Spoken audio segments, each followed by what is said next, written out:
Hello, this is Charlie from Tropical Birding and welcome to this video trip report from my recent Japan in winter tour. Here's a PDF that accompanies this video, and you can find a link for my eBird trip report and also some photos from iNaturalist. Also, please check out the Tropical Birding Japan in Winter page. It's got some nice photos and lots of important information about price and dates and things like that. It's a 2-week tour, main tour with 2 extensions, a pre-tour extension for 6 days to the Ryukyu Islands in the southwest of Japan, and also a 2-day pelagic extension. Fantastic tour, one of my favorites. I'm sure the geography of Japan is fairly familiar to most people. It's a long island chain, stretches from up in the north where it borders Russia and then all the way down to the south, close to Taiwan. Covers a huge number of different habitats and has a very varied wildlife. We actually ran 2 tours to Japan this year, back to back, and the second one we ran in reverse, but I'm going to give this talk in the normal order. There's also another trip report available by Ben Knote from the first one with lots of fantastic photos, so check that out as well. So the tour starts in the southwest on the island of Okinawa.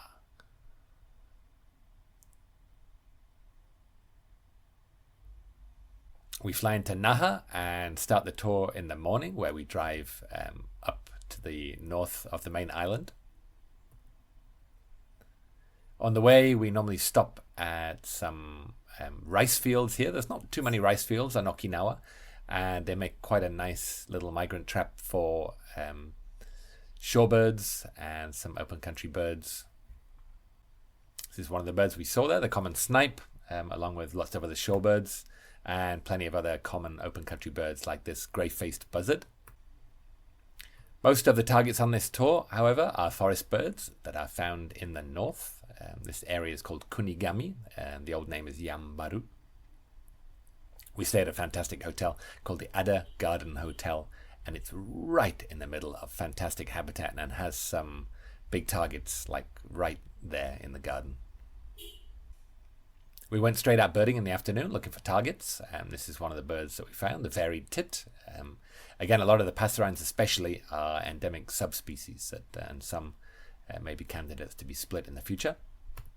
This is one of the main targets of the extension, the Okinawa woodpecker, critically endangered, really unique looking bird, brown and red and these little white spots in the wing. There's maybe only 200 or 300 individuals left in the world. Very, very rare bird. It's quite a tricky bird, especially in winter. They're not terribly vocal, but sometimes you can hear them drumming on trees. And yeah, we've had pretty good success with them in recent years. At the Ada Garden Hotel, they have fantastic food. It's a set menu, you can't choose. Just either meat or vegetarian. So the meat eaters got this very juicy hamburger, and it's like a sort of Japanese set meal with miso soup and rice and pickles and all these kind of things. Really beautiful presentation. I'm a vegetarian. This is what I got. I got a nice vegetable casserole on a little burner there, the little paraffin burner, so that it's cooking right in front of you. It's very very fun.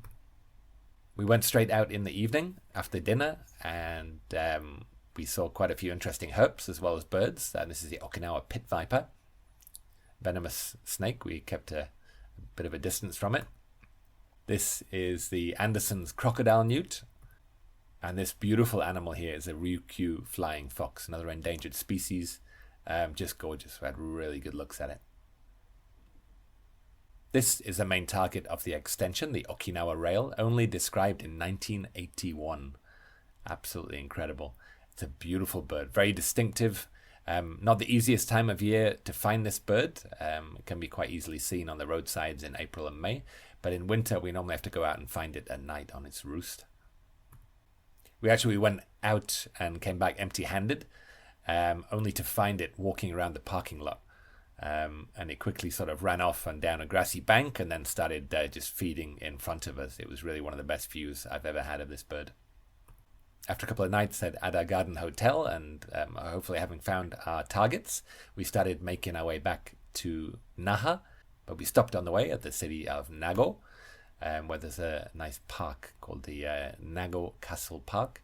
I got a tip-off about a very rare bird there from a friend, and we went and found this beautiful Ryukyu flycatcher. It was actually a lifer for me.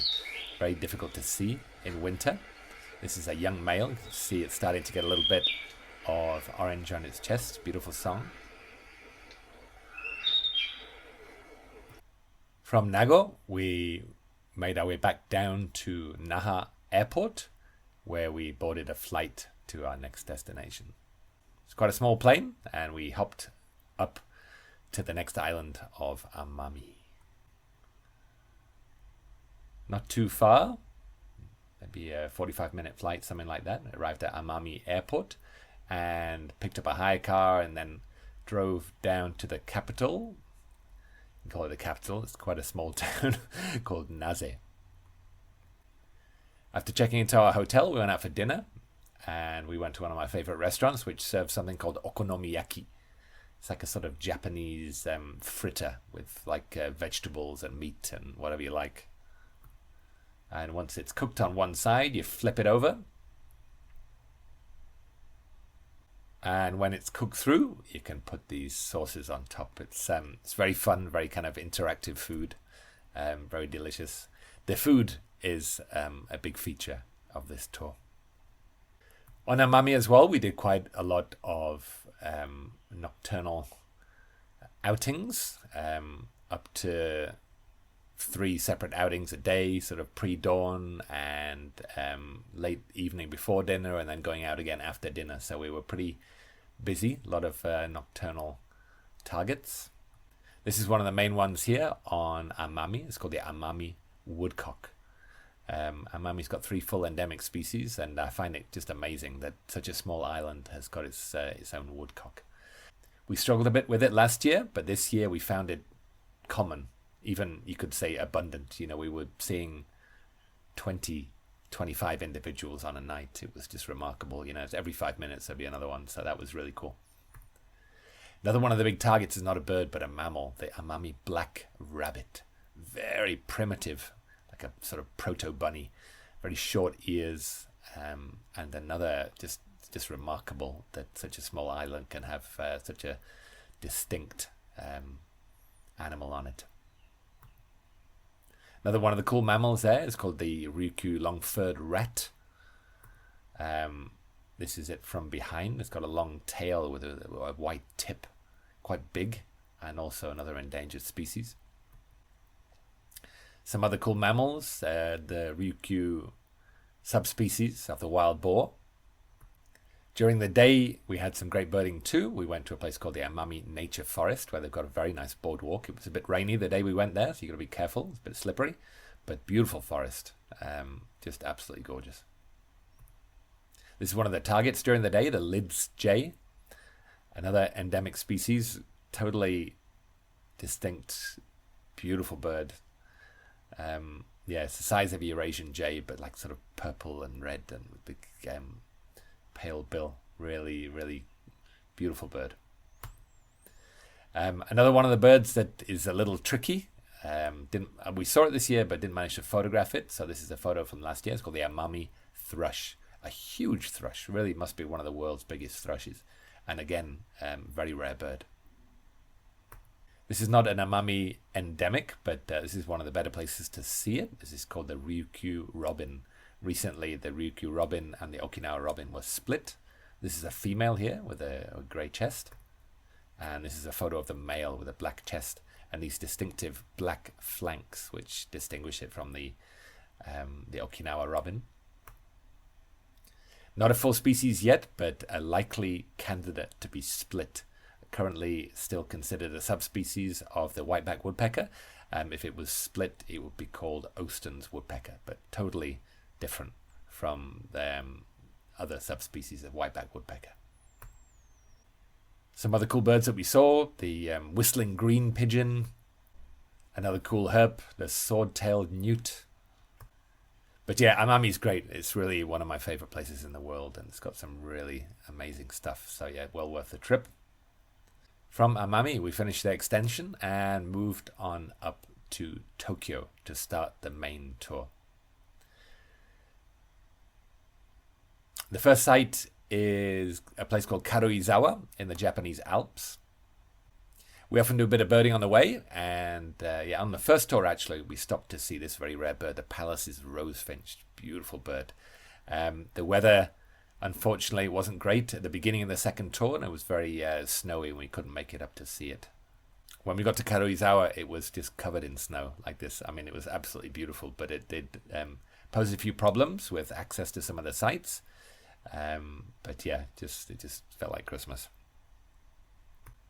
We did see lots of nice targets. This is called the Japanese accenter. Interesting little family, and there was a stream there that kept it open so it could still feed. We had some Japanese waxwings in the snow. Beautiful red flanked blue tail. Some male shown here. Some different woodpeckers. We had the endemic Japanese green woodpecker and also these Japanese pygmy woodpeckers.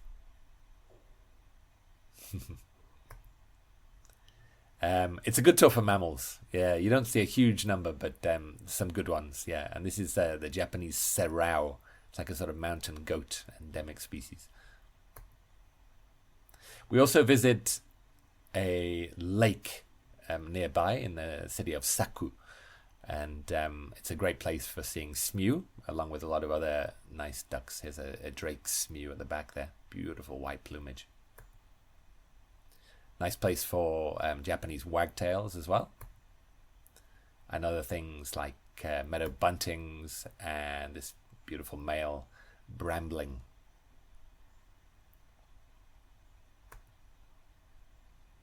This is another big target here, and it's a really good place for the long-billed plover. It's a resident species, and it's quite limited in distribution.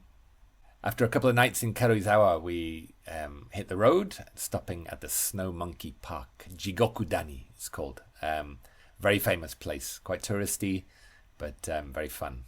When you get there, you've got to walk about a mile along a snowy path to get to the Snow Monkey Park.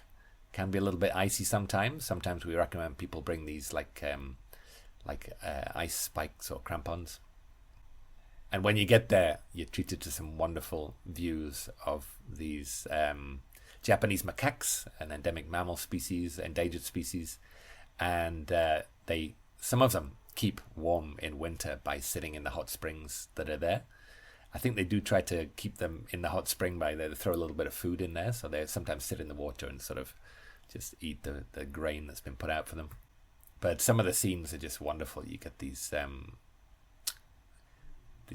wonderful animals kind of grooming each other in the water.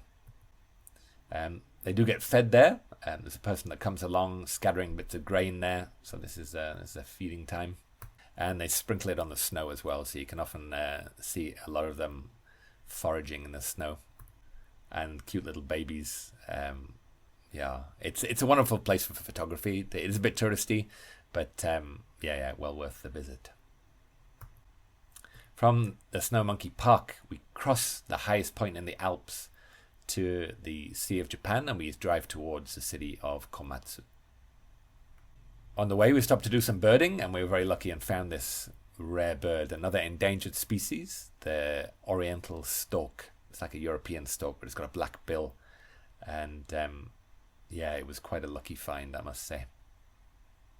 So about a month before the tour, there was a huge earthquake centered around near where we were going to be going on the tour. Luckily, the places, our hotel and the birding sites were unaffected, but we did drive through a small town that had been very badly affected in the earthquake, so we stopped to take a look at the damage, and it was quite shocking. I felt very sad for the people there. Around the Komatsu area, it's really good birding. We call it the Western Honshu wetlands, just full of ducks and geese and swans and other waterbirds.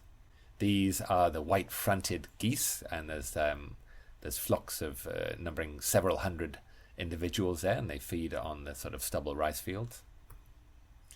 There's a wonderful wetland centre there called Katano Kamoike, the Katano duck pond, and it's a good place to see both species of bean geese.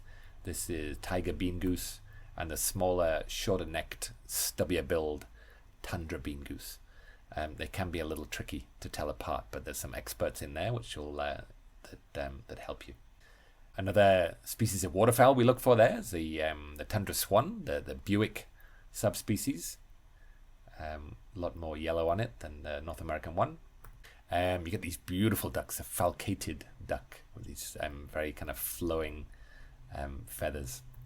Just next to our hotel, there's a ramen restaurant, and it's a lot of fun. When you go in, they sort of shout these. They're kind of shouting welcome at you, and yeah, it's a real experience. Yeah. After a couple of nights on the western Honshu wetlands, we fly up to Hokkaido via Tokyo, and arrive at the city of Kushiro, and from there we pick up our vehicle and head to the city of Nemuro, where we spend 2 nights. There's a mixture of birding in Nemuro, some forest birding, some coastal birding as well. In the little patches of forest there, you can see things like great spotted woodpecker. Nice bit of video of it here.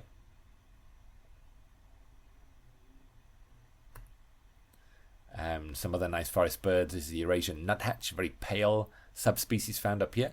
It's interesting, in Japan, you can see the same species on 3 different islands and it will look different.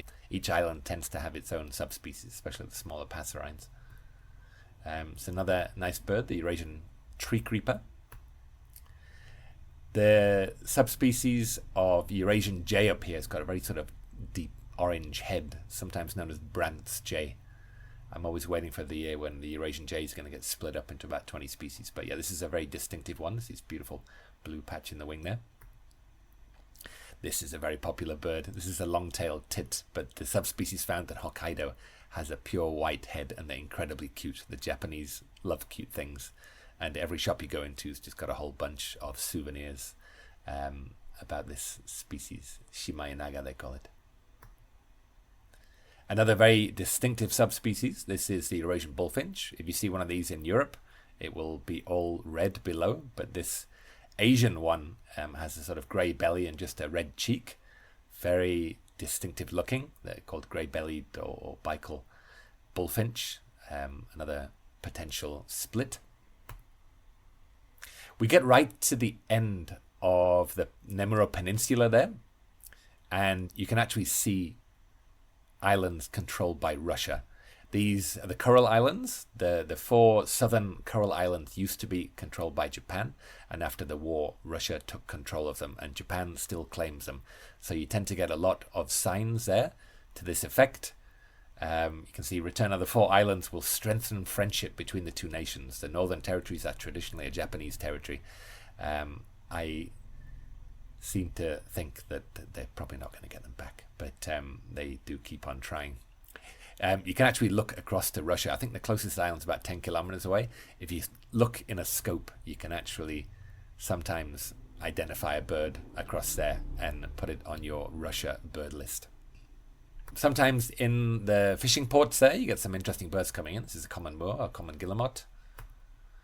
Some nice mammals as well. The deer, the sika deer in Hokkaido are very tame and very easy to see during the day. Most other places you only see them at night, but these are known as the Ezo Shika deer, and you can actually find them on menus in some restaurants. Another cool mammal to be seen is the red fox, again a distinctive subspecies, the Ezo red fox, very kind of pale orange, and again it's often seen during the day. This one was trying to find a tasty morsel buried in the sand. From the Nemuro Peninsula and Cape Nosapu, we drove up to the town of Rausu. It's really kind of wild place. But we stay in a lodge there called Washi no Yado, and they have a rather remarkable bird that comes in at night. When we arrived, we were greeted by this beautiful little brown dipper, which is extremely tame. You can just stand there and take videos and pictures of it. Gorgeous little bird, great swimmer. In that same stream, they've made a little pond there. They put sort of mesh in there, and they keep live fish in there. And at night time, they have a very famous bird that comes in to eat these fish. There's a couple of different places you can view this from. They have a main viewing cabin, and if we're lucky, sometimes we get these rooms overlooking the pond, which means you can just sort of lay in bed and just wait for this bird to come in. We have a very early dinner, sometimes around 4:30 in the afternoon. The ladies make lovely food. They always make me something nice as a vegetarian, fried tofu and stuff like that. And then they quickly tidy it away and turn the lights off, and then you sit there waiting. And this is a bird that I've been very secretive about, saying this is the Blakiston's fish owl. It's one of the biggest. It's actually the heaviest owl in the world. There is one that's slightly longer, but I mean it's pretty much the biggest owl in the world. It's absolutely huge, and it comes in every night and comes down to eat fish. And it's just, for me, it's one of the most remarkable bird stakeouts in the world. It's major target on this tour. And you don't know how long, you're waiting. It might get dark around 5 p.m. You don't know. It might come at 5:30. It might come at 3 a.m. You sat there and you just don't know when it's going to come.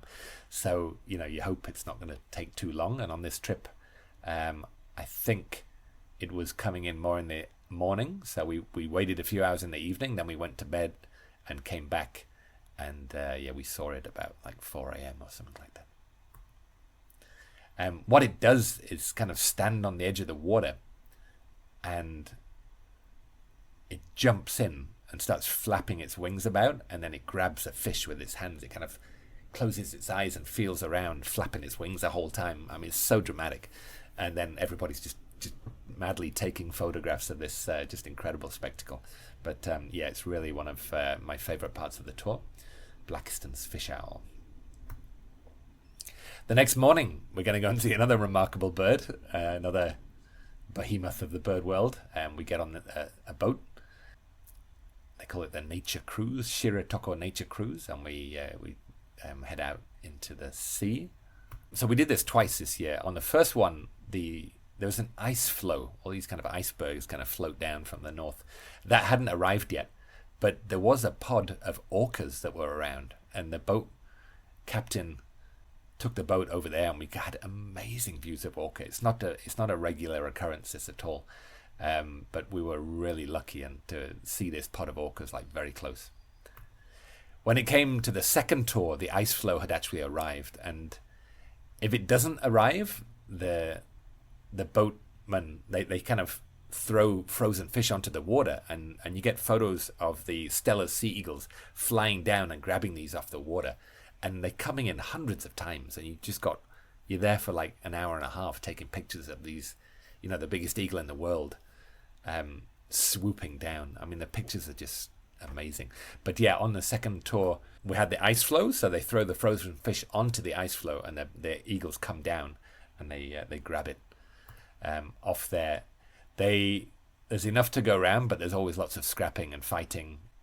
Yeah, you can see, and there's dozens. I mean, 50, 100, just flying around, landing, taking off. I mean, it's just incredible. And these things are absolutely huge, and they're just right next to the boat. It's just wonderful. Just going by at eye level. So you can go on the top deck and get birds in flight, or you can go down on the bottom deck and get them at sort of eye level. Some of the glacier ice that's found in the ice floes just gives this wonderful blue color. This is an eagle coming down to grab a frozen fish. And they just make for fantastic. I mean, I'm not the best photographer in the world, but I mean, anybody could get great photos. So it's really amazing. It's really, really amazing. As well as Steller sea eagles, there's also white-tailed eagles there in good numbers. There's lots of other good birds around. We normally do that in the morning, so we've got an afternoon free, and what we often do is drive around the fishing ports, taking pictures of gulls and ducks and other stuff. Yeah, so this is glaucous winged gull. These bigger gulls often have kind of various hybrids, which are often discussed. This beautiful duck here, harlequin duck, tons of ducks, tons. And you get right next to them. You're allowed to drive into these fishing ports and just drive along the edge of the water. There's nothing stopping you from kind of driving over the edge, but there's no security or anything. It's amazing. Once we're done in Rausu with those big targets, we drive across land and we go to a crane sanctuary. Often on the way, there's a stakeout for owls there. These are Ural owls. And sometimes they're sat in the hole. Unfortunately, on the first tour they weren't, but the second tour they were. And we got amazing views of these beautiful owls. It's a wonderful stakeout. And then we go on to a feeding site for Japanese cranes, or red-crowned cranes. With conservation measures, this resident population has just gone up and up and up over the last few decades. And yeah, there's well over 1,000 birds there now. And you go there, I mean, at any one time there'll be 100 or 150 individuals, and they're fed a couple of times a day. This guy's got his little sled there, and he kind of tosses grain around, and they're very used to him. And there's just wonderful photos. I mean, these things are sort of dancing and displaying and flying in and out. They're so graceful. They're just really one of my favorite birds. Look at that. You see there's 3 birds here. This is a pair here, and their juvenile is kind of watching and learning on the side, just seeing how mum and dad do it. You see the kind of more brown head there.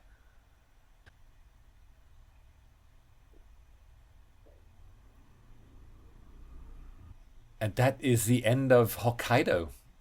We go back to Kushiro Airport, and from there fly back again via Tokyo, Haneda, and then down to the southern main island of Kyushu. This is where I used to live. I lived there for 5 years, so I know it really well. We fly into Kagoshima Airport, and then we drive a fairly short distance to the city of Izumi, where we spend 2 nights. When we get in that night, we go out for a nice dinner. This is a izakaya, a sort of Japanese pub, serving food. It's really nice. And the next morning, I'll put the sound on for you here. At dawn, we go to the feeding site for at least 10,000 individuals of cranes of 4 or 5 species. It's just an incredible spectacle. I think it's probably one of the most underrated wildlife spectacles. It's not one that people know much about when they come to Japan, but it's really truly magnificent. The majority of these are called hooded cranes, and you might see some larger white-naped cranes mixed in. This is a hooded crane here, and there's a larger one at the back. See the ones with the red faces? These are white-naped cranes. Someone's got a cold there. You also get these small sandhill cranes, and they look tiny compared to the other ones. But yeah, this is now a small regular wintering population that come down. You also get common cranes, sometimes the demoiselle crane, and then also this magnificent bird, the Siberian crane. And the last few years there's been one turning up here. Critically endangered species, only a few hundred left in the world, and this is a really good place to see it now. Just beautiful, and it was tame. Just drove straight up to it and getting wonderful photos and videos. So, a lot of other good birds in that area. 2 species of spoonbills, Eurasian and black-faced spoonbills. Tons of corvids, thousands. Yeah, rooks and crows, and a few Dorian jackdaws. And you're always looking for these adults with this kind of pale grey plumage. Some of the little birds to look out for, Chinese penduline tits, quite a target there in the reed beds. From the crane feeding site here at Arasaki, we drive, I think it's about an hour and a half up the coast, the city of Yatsushiro. And there's some really nice birds there. This is the main target that we look for, the Saunders gull. It's a threatened species. Relies on mudflats where it feeds on crabs, and a lot of the mudflats have been reclaimed. So yeah, a lot of the mudflat birds like black-faced spoonbills and these and a lot of other shorebirds and stuff having a hard time, but there's still some nice mudflats there in Yatsushiro.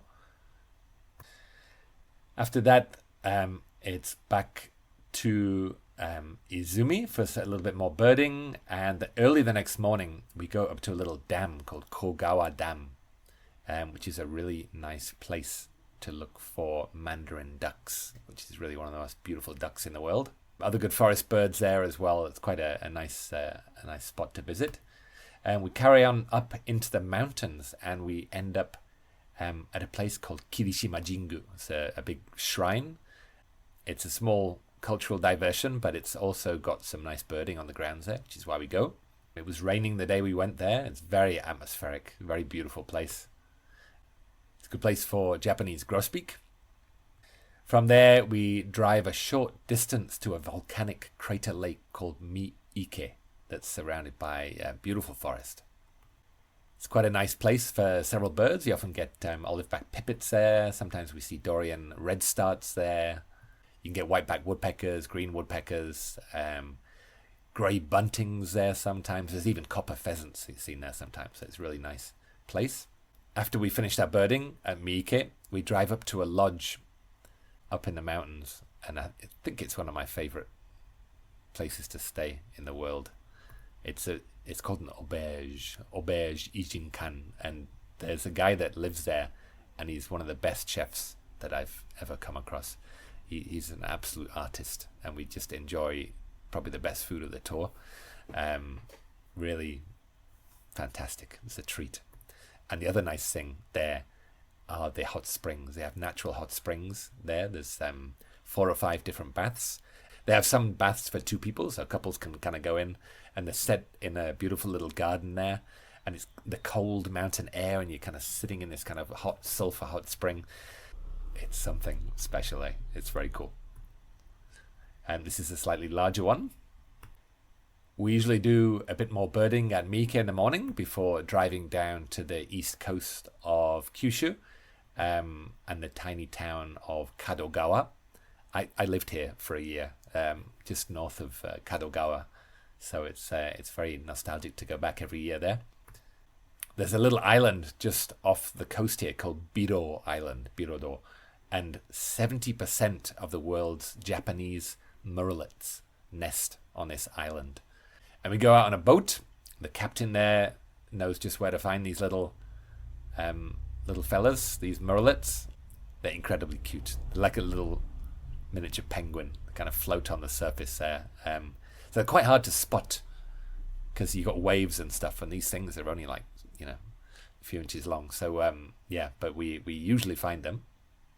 And some other birding in the area. This is another bird that we hadn't found up until this point. The Japanese green pheasant, national bird, was formerly considered a subspecies of ringneck pheasant. But I mean, look at that. It's like an emerald and sapphire and this beautiful red face. I mean, they're absolutely gorgeous birds. Really, really beautiful birds.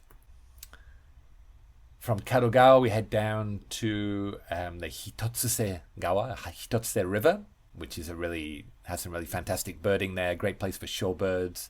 You can see Saunders gulls there sometimes, black-faced spoonbills, tons of ducks. There's a little island in the river here. You often get interesting things coming in, rarities. So it's a really nice morning's birding there. And from there, we fly back to Tokyo. And from Haneda Airport, we go down to Takashiba Pier. And in the evening, we board a ferry to start the Pelagic extension. These are the bunks that we sleep on the ferry. We get off about 5 a.m, so you don't have too much sleep.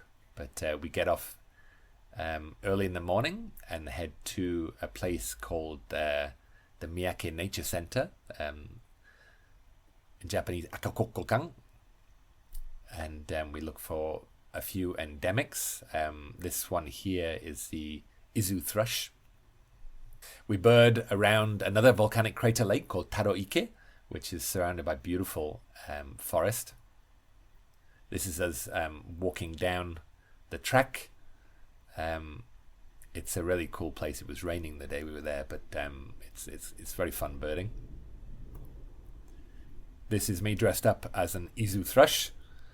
I think they have a Japanese murrelet costume there that you can put on as well.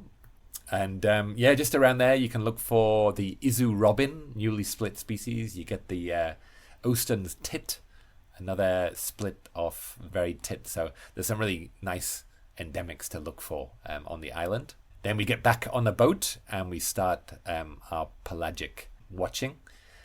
So we got off the ferry and it kind of went onto a further island. and then came back. So during that time, we were birding on the island, and then we jump back on at sort of like 1 p.m. We have some lunch, and then we get back on deck. Yeah, and start sea watching. And we're looking for 3 species of albatrosses. There's a black-footed albatross there in the distance. There's a closer Laysan albatross. You get short-tailed albatross in decent numbers, normally like a few dozen of each one, sometimes a little far, but you often get closer ones. There's another Laysan albatross here. But nice sea watching, sometimes streaked shearwaters, fulmars, sometimes some storm petrels and stuff. So yeah, it's really cool. And then we go back to Tokyo, where we finish the tour. I mentioned that food is a big part of the tour. So on the tours, we always have a checklist. We check off birds and mammals. This is the only tour where I produce a food checklist. So every time we have some different food, we check off what we've had so people can remember what they had. But it's really an amazing trip. I'll just quickly show you my eBird trip report here. We got just short of 200 species, 195 species, including the 2 extensions, which is pretty good. 106 of those were photographed, just to give you an idea. And you can see we've sort of really explored the full length of the archipelago. I always put my non-bird photos on iNaturalist, so you can follow that link in the trip report and check out photos of all sorts of herbs and mammals and plants and stuff. Yeah, it's really cool. So yeah, thanks for joining me on this whirlwind trip around Japan. It's no secret that it's my favorite tour to guide and favorite place to go to every year. I love the place. It's like a second home. I hope to see you on a tour there in the future. All the best. Thanks for joining me, and see you next time.